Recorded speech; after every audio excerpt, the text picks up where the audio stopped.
பெரிய லாஸ் இது. ஒரு இன்னைக்கெலாம் வந்து நம்மளுக்கு இப்படி ஒரு ப்ரொடியூசர் வந்து ஆல்மோஸ்ட் 100 ஃபிலிம்ஸ் பண்ணியிருக்காரு. பட் ரொம்ப ஷாக்கிங்காக இருக்குது.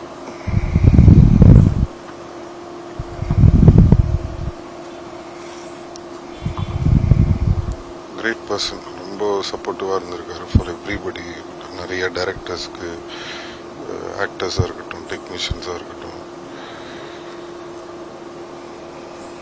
மே soul rest in peace. Play store மற்றும் ஆப் ஸ்டோரில் இருந்து பாலிமர் செயலியை QR கோடு மூலம் பதிவிறக்கம் செய்யுங்கள்.